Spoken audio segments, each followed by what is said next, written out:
திசையெங்கும் இருந்து வாழ்த்துக்கள் குவிகிறது. பேரதிபரின் பணிக்காலம் வரலாறாய் பூக்கிறது.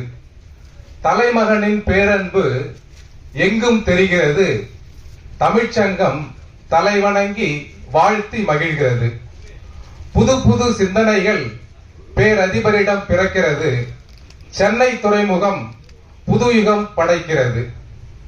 வளம் பல பெற்று வளர்ச்சி அடைகிறது. பெருமைகள் சேர்த்து தலை நிமிர்ந்து நிற்கிறது. திட்டங்கள் பல தீட்டி திறம்பட பணியாற்றி சிறப்பாக வழிநடத்தி வரலாறு படைக்கிறார்.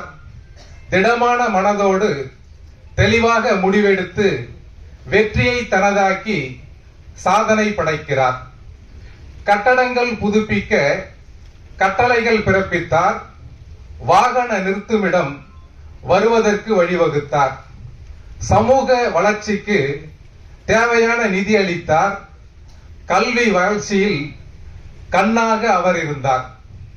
பூங்காக்கள் அமைத்து புதுமைகள் பல செய்தார். கோப்பையில் பணங்கள் போட்டு ஓய்வு பெறுவோர் மனம் கவர்ந்தார்.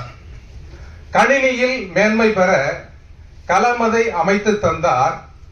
பணி ஓய்வு விழாக்களில் நல் உரையாற்றி மகிழ்வித்தார்.